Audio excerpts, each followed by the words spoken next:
Mobile court অভিযানে উনি যে অপরাধগুলো করেছেন সে অপরাধ স্বীকার করেছেন।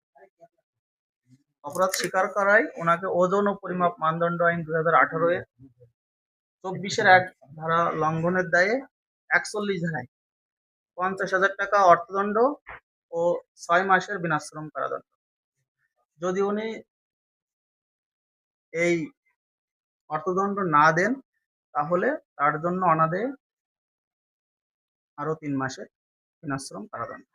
গোপন তথ্যের ভিত্তিতে জানতে পারি যে শেখাটি হাইকোর্ট মোড় এলাকায় বিসমিল্লাহ মধু ট্রেডিং এই কারখানায় বিভিন্ন ভেজাল প্রোডাক্ট উৎপন্ন করা হয়, যেগুলো যেগুলো কোনো সরকারি কোনো অনুমোদন নাই, বিএসটিআই কোনো অনুমোদন নাই।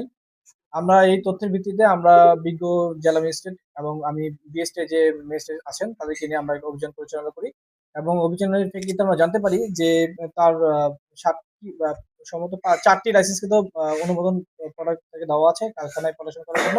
কিন্তু এর ব্যতিরেকে তারা বিভিন্ন ধরনের প্রোডাক্ট বানায় থাকে, যেমন লাইক কালো জিরা, পাম্পকিন সিড, সাদা তিল, তাল মাখান, পঞ্চভূত পাউডার, যেগুলোর কোনো প্রকার কোনো লাইসেন্স নাই এবং কোনো ট্রেডিং কোনো তাদের কাছে লাইসেন্স ছিল না।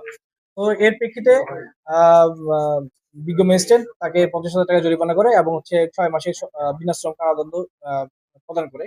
এবং এই এই অপারেশনটা আরো কন্টিনিউ হবে, কারণ তার এখান থেকে আমরা মধুর কিছু স্যাম্পল পেয়েছি এবং সাইড বাই সাইড আমরা আরো কিছু স্যাম্পল পেয়েছি যেগুলো কিনা এখানে অন গ্রাউন্ডে টেস্টিং করা কোনো সরঞ্জাম এখানে নাই। এগুলো টেস্টিং করার ফলে আমরা পরবর্তী সময় আপনার আরো জানানো হবে যে পরবর্তী কি সাজা দণ্ড তাদেরকে দেওয়া হবে। ধন্যবাদ।